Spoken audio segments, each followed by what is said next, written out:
mulailah masuk ke generasi muda melalui dunia pendidikan. Nah, kemudian sudah itu, nanti yang diharapkan di masa yang akan datang, Amerika tidak lagi mendukung keberadaan negara Israel. Kenapa? Karena generasi mudanya sudah berubah. Pertama, mungkin sudah banyak orang imigran Arab yang Muslim, ditambah lagi dengan kelompok-kelompok kiri, ditambah lagi dengan orang-orang yang nggak punya pengetahuan basic sejarah yang benar, yang bisa diubah opininya.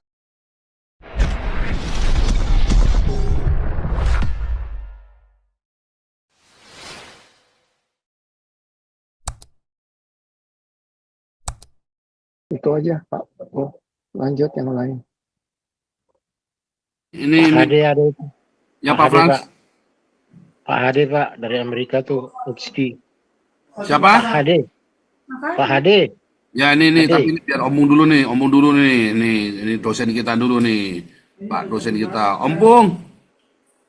Ya, Pak Paul. Ya masuk dulu nih Om Pung. Ini gimana nih teman-teman kita ditangkepin nih. Gua sumpahin biar pada pulang semua itu. Termasuk si itu yang dulu Pak Paul, apa sumangkut itu ya, nggak pernah muncul lagi dia. Semangkut itu biar pulangin itu. Itu juga mungkin ke sana itu juga sama itu Pak. Kayaknya nggak pernah bersuara lagi, takut ditangkap kali. Di kantong di jaket, kantong jaket. Sorry sebentar ya, ini lagi ribet, lagi mau pada belanja ini, ribet banget minta uang. Santai Pak, santai. Lanjut Om Pung. Ya. Nah, jadi begini Pak Paul, kalau kita lihat demo-demo mahasiswa di Amerika, satu itu begini, mereka ini investasi Pak, kaum Muslim ini, mereka investasi untuk 20-30 tahun ke depan. Jadi kalau mereka menguasai perguruan tinggi dengan dana-dana yang mereka punya diberikan kepada dosen-dosen atau misalkan mahasiswa yang perlu riset, kasih dana, kampus yang kekurangan dana untuk bikin ini, bikin itu, kasih dana, begitu. Nah, kemudian mereka bikin pusat-pusat studi, yang misalkan pusat studi tentang Arab, pusat studi tentang Islam dan segala macam di setiap kampus. Tapi dari sini nanti mereka bergerak untuk menyebarkan apa? Menyebarkan virus kepada generasi muda Amerika, terutama anak-anak muda dan juga akademisi-akademisi. Jadi nanti dari semacam mungkin diskusi panel atau mungkin seminar, tapi yang hasilnya itu sudah diarahkan untuk apa? Untuk mengaburkan sejarah tentang Israel, atau mengaburkan sejarah tentang Palestina, atau mengaburkan sejarah tentang kekristenan gitu. Nah, ini didukung sama kelompok-kelompok wokis atau woke. Nah, mungkin Pak Andi lebih tahu itu. Kelompok-kelompok LGBT itu Pak Paul. Kelompok-kelompok homoseks. Namanya Weko. Kelompok-kelompok homoseks. Ini lesbian sama transgender. Mereka ini mungkin punya penyimpangan karena mereka selalu menyalahkan ketidakterimaan masyarakat terhadap penyimpangan seks yang mereka lakukan itu akibat value yang ada di Alkitab gitu ya, yang di kitab suci orang Kristen, terutama kitab suci orang Yahudi. Oleh sebab itu mereka mau merubah dunia. Caranya bagaimana? Merubah value yang ada di dunia ini dengan cara bagaimana? Ya mulai menyisipkan nilai-nilai versinya mereka seperti waktu Olimpiade kemarin, terus kemudian juga dalam pergaulan anak-anak muda di masyarakat, dibuat film-film misalnya kelompok mereka ini disisipkan menonjol, ini wajar, ini bagian dari alamiah dari proses kehidupan manusia. Nah, kemudian si kelompok-kelompok woke ini bekerja sama menggunakan kelompok-kelompok Muslim ini Pak, gitu. Mereka gunakan, kenapa? Karena mereka tahu Muslim punya masa yang besar untuk menggugat atau menjatuhkan hegemoni sistem nilai dari budaya Judeo-Kristiani, gitu. Itu yang mereka mau lakukan. Caranya bagaimana? Kalau Pak Paul buka channel yang namanya Democracy Now, itu kelompok wokis itu Pak, kelompok wokis, kelompok kiri itu sosialis, tapi sosialis gak jelas, bukan sosialis yang komunis atau sosialis demokrat. Sosialis yang mengambil nilai-nilai kemanusiaan dari paham sosialisme, tetapi digabung dengan paham suka-suka dewe gitu, suka-suka sendiri gitu. Nah, inilah kelompok-kelompok ini yang bersekutu dengan kelompok-kelompok Muslim ini untuk menggugat sistem value yang ada di Amerika, terutama yang berasal dari Alkitab ya. ya sistem nilainya Yahudi dan sistem nilainya kekristenan gitu. Nah, mereka ini masuk ke politik, terutama ke partai-partai besar ya, seperti Partai Demokrat, ada juga yang di Partai Republik. Mereka masuk ke dunia selebriti Hollywood ya, pemain musik, terus kemudian juga bintang film gitu ya. Sebagian besar itu dari kelompok wokis ini Pak Paul gitu. Jadi mereka berusaha mempengaruhi peradaban, merubah peradaban supaya sesuai dengan yang mereka mau. Mereka menggunakan nilai-nilai demokrasi barat. Kita tahu nilai demokrasi barat itu mengutamakan persamaan dan hak asasi manusia, juga keadilan. 3 hal ini yang mereka gunakan untuk menggugat. Menggugat apa? Menggugat peradaban yang dibentuk dunia sekarang ini, supaya apa? Supaya menerima keberadaan mereka. Tetapi juga sekaligus menjatuhkannya. Siapa yang mereka bisa pakai untuk menjatuhkannya? Ya, orang-orang Muslim ini, gitu ya. Nah, sementara dari sisi orang Muslim ini, merasa kita perlu teman orang Barat nih, untuk mendistorsi pemikiran orang-orang di Barat. Siapa yang kita pakai? Ya kaum wokis ini, kaum LGBT ini, dan kelompok leftis dan kelompok kiri ini. Nah, itu yang mereka akan gunakan. Nah, yang mereka mau investasikan Pak Paul, itu adalah generasi muda Amerika yang akan datang. Terutama yang anak-anak yang masih di sekolah menengah sampai yang di college dan universitas. Kalau kita tahu sekarang, buah dari Perang Dunia, orang tahu sejarah Holocaust, orang tahu sejarah genosida, bagaimana Hitler atas dorongan Amin al-Husaini, mufti Yerusalem, orang Palestina, membantai dan membunuh 6 juta orang Yahudi. Itu sejarah yang kita tahu. Nah, ini pemahaman ini harus dikaburkan, harus dihilangkan. Caranya bagaimana? Mulailah masuk ke generasi muda melalui dunia pendidikan. Nah, kemudian sudah itu, nanti yang diharapkan di masa yang akan datang, Amerika tidak lagi mendukung keberadaan negara Israel. Kenapa? Karena generasi mudanya sudah berubah. Pertama mungkin sudah banyak orang imigran Arab yang Muslim, ditambah lagi dengan kelompok-kelompok kiri, ditambah lagi dengan orang-orang yang nggak punya pengetahuan basic sejarah yang benar, yang bisa diubah opininya, diubah pendapatnya. Nah, orang-orang ini akan menjadi calon pemimpin Amerika di masa yang akan datang. Nah, kemudian nanti negara Amerika bisa dibajak oleh Muslim. Menjadi apa? Menjadi membawakan ideologi mereka, Pak Paul. Jadi mau ditunggangi. Jadi sistemnya mereka ini, politiknya itu adalah menunggangi suatu negara atau bangsa untuk kepentingan mereka. Itulah jangka panjangnya gitu. Caranya bagaimana menguasai negara tersebut dengan berubah sistem nilai atau value-nya. Kira-kira begitu Pak Paul. Silakan, mungkin teman-teman mau diskusi. Pak Paul. Pak Hadi masuk, Pak Hadi.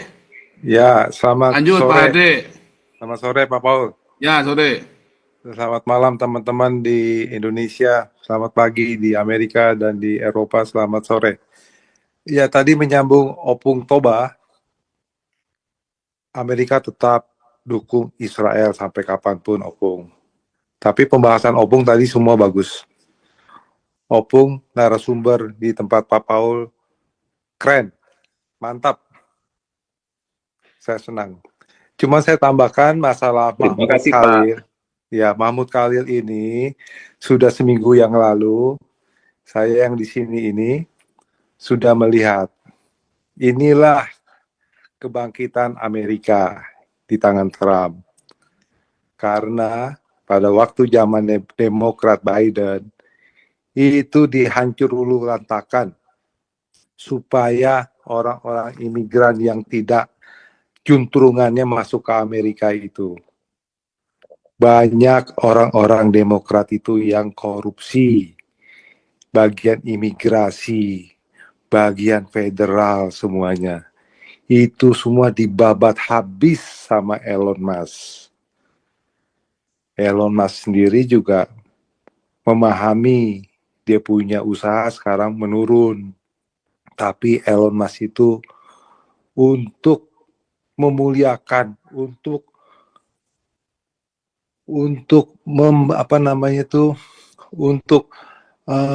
menjadi jalur yang benar untuk Amerika dengan berdasarkan in with God trust, di dalam Tuhan kita benar, begitu.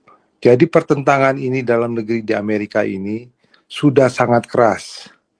Kita melihat tahun lalu, semua universitas ternama itu dimasukin oleh afiliasi dari Palestina dengan sumber dana yang begitu besar. Sampai kan Pak Paul sudah sampaikan itu rektornya Harvard, Columbia dikasih uang sampai 300 juta dolar. Ketahuan sampai dipecat. Begitu yang lain-lain karena uangnya dari negara Arab. Saya nggak sebutkan namanya lah. Nah, ini Mahmud Khalil ini, dia dapat kartu hijau green card. Kartu hijau green card. Dan jangan lupa, dia nih orang ini sangat licik, sangat jahat untuk memecah belah rakyat Amerika. Tapi rakyat Amerika secara keseluruhan sudah berpendidikan, sudah mengetahui. Mereka tidak mau ngikut-ngikut. Ini anasir-anasir ini kecil. Tapi semenjak Trump jadi presiden, membuat eksekutif order yang begitu hebat, inilah yang dibuktikan. Mahmud Khalil ini sudah dapat green card, dikasih sama orang Demokrat. Mereka-mereka itu yang disuruh oleh anasir-anasir kiri. Dan istrinya itu orang US asli yang sedang mengandung. Dia lari waktu digerebek itu, lari di Kolombia. Sampai agent ICE. ICE itu Immigration Custom and Enforcement. Itu masuk. Jadi sekarang ini siapapun yang demo keras begitu tidak apa-apa. Semua direkam. Nah, dari setelah demo keras gitu, mereka kan pada pulang. Rekamannya itu akan diselidikin oleh agen-agen FBI, oleh agen-agen ICE. Di jalanan, di apartemen, di rumahnya, semuanya digeledah, ditangkap. Bukan dari Palestina saja, orang-orang yang anasir-anasir yang jahat ini. Begitu juga yang drug, obat-obatan. Obat-obatan itu di tengah jalan digerebek, langsung dirantai, langsung disikat. Kalau dia ngelawan, langsung dipukul. Itu udah nggak ada ampun, udah kayak anjing dah, kayak binatang, digebukin. Nah, inilah untuk keamanan Amerika, karena program Trump ini sangat luas, sangat besar, karena di dalam negeri sendiri ditentang habis, tapi Trump ini didukung seluruh rakyat Amerika yang melalui vote dan seluruh negara bagian. Jadi Demokrat tidak bisa apa-apa, di Senat juga tidak bisa apa-apa. Kemarin pada waktu Trump bicara di Senat, program pertamanya di Senat, itu ada sebagian Demokrat yang kasih kayak semacam bawa kalau Trump ngomong ditulis di ujung-ujung kayak kipas angin lah gitu, yang bundar gitu tuh, false, apa segala macam. Ada salah satu yang menarik tuh, Ilham Omar. Tadi kan berkuar-kuar tuh, yang orang Ethiopia, Ilham Omar. Dia cuma senyum aja, dia tidak bawa apa-apa. Disorot sama TV. Disorot. Dan juga ada suatu petisi di mana Ilham Omar itu apakah Anda setuju Ilham Omar itu akan dideportasi? Tapi karena dia udah citizen US, itu alasan deportasinya lagi dia cari. Ada nggak kesalahan berat begitu? Jadi sangat berat, tapi kalau dia macam-macam untuk merugikan negara Amerika, akan disikat. Seperti Foxbox, Kash Patel, FBI semua digerakkan dalam penyelidikan. Benar, ini Foxbox mungkin orang Amerika ini, yang tinggal di Amerika, yang di Lafayette. Begitu juga teman-teman yang lain. Jadi ini pertentangan untuk dalam negeri yang Opung Toba ini sampaikan itu semua benar, karena kalau hukum tidak ditegakkan dan sudah menyimpang kayak LGBT, aborsi, semua kan itu menyimpang. Ya, itu harus dibenahi, dikasih jalan yang benar. Kayak Trump itu tidak menyetujui restroom, ada 3 restroom laki, restroom perempuan, sama restroom campuran. Itu tidak setuju. Begitu juga di militer, yang transgender itu tidak boleh. Olahraga juga tidak boleh. Tapi sekarang kayak saya dengar di media, TV, media-media sosial, segala, udah nggak ada pertentangan. Mereka mengetahui kok. Jadi karena hukumnya itu dikuatkan, rakyat Amerika sudah berpikir, beginilah jalan Amerika menuju kebaikan. Menuju kebaikan dan menuju jalan Tuhan. Amerika ini kan negara sekuler, tapi kan kita berdasarkan sini kan berdasarkan kasih, ya. Amerika sekarang udah mengurangi bantuan-bantuan kemana-mana, semua negara juga pada sulit, yang program USAID segala macam. Jadi begitu Pak Paul. Jadi Mahmud Khalil ini dan antek-anteknya itu sekarang udah pada sembunyi. Dan juga yang kita bahas tempo hari, kan Pak Paul suka tempo hari nanya tuh, bagaimana orang yang punya green card bisa dipulangkan nggak? Saya bilang bisa dipulangkan kalau dia mengandung crime, dan juga dia orang Indonesia kan nggak semuanya ya, ada sebagian kecil jahat. Dia punya kartu kredit, dia pakai banyak melebihi limitnya, dia tidak bayar. Dia pakai lawyer, bisa dipulihkan, tapi dia tidak bisa memakai kartu kredit, dia bayar pakai cash. Berulang kali, nah itu dilihat oleh vendornya, itulah bisa dipulangkan. Sekarang orang Indonesia yang saya dengar, itu yang khusus yang tidak punya surat, dia pada nyumpet sekarang, pada takut.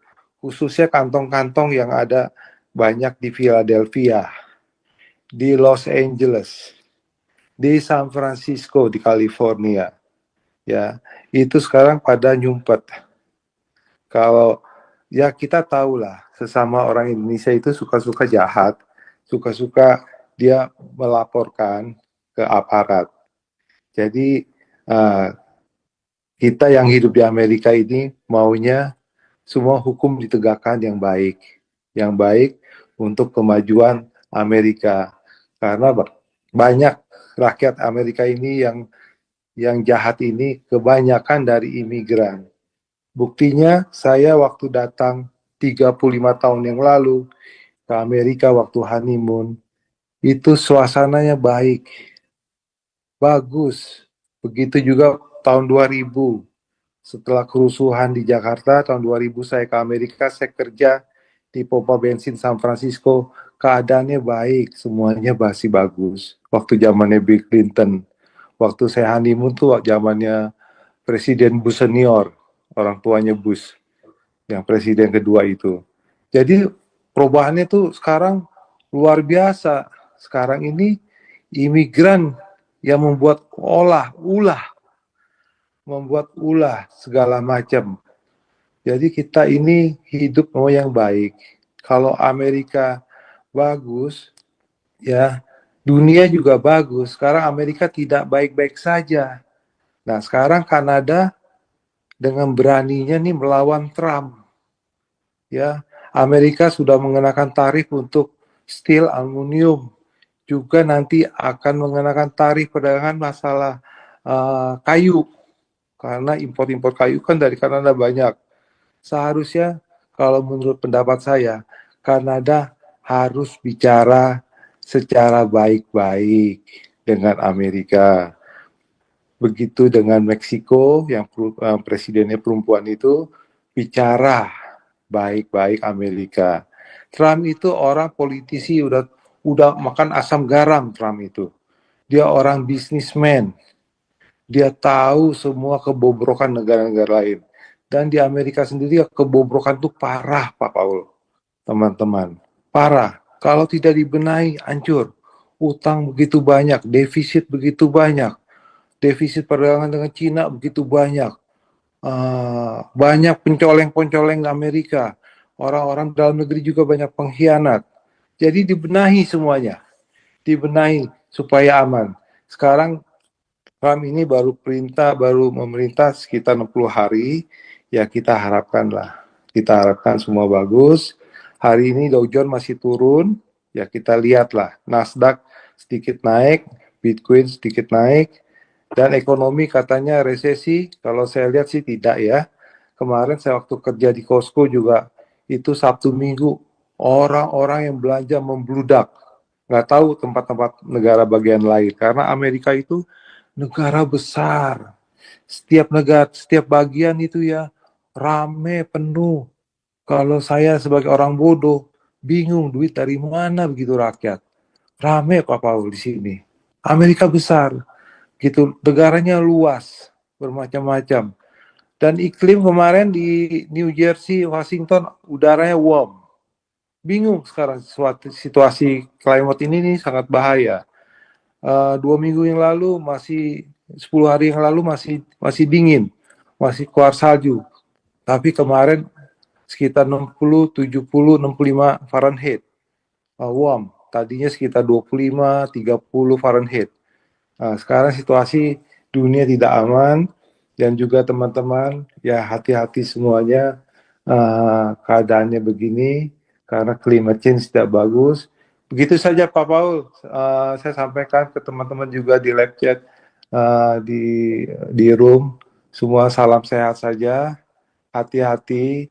Sekarang banyak di dunia ini banyak kejadian-kejadian yang kita tidak tahu. Kita banyak berdoa sesuai Pak Pastor Paul ini ajarkan. Kita selalu ingat pada Tuhan, hati yang baik, hati-hati dengan orang, jangan sampai ketipu. Kalau keadaan di Indonesia, kita banyak berdoa saja, karena program Prabowo Subianto itu harus kita dukung dalam doa, karena pencoleng-pencoleng di Indonesia sangat-sangat banyak. Sangat-sangat banyak. Kalau nggak bisa, negara yang tidak hancur. Yang hancurnya di Indonesia itu rakyat nanti bisa berontak. Kalau kita tidak bisa hati-hati, kayak Pak Presiden Prabowo, Prabowo harus menciptakan hukum yang kuat, jangan membeda-bedakan, jangan takut sama pencoleng-pencoleng, seperti kayak Trump, ikutinlah hukum yang baik.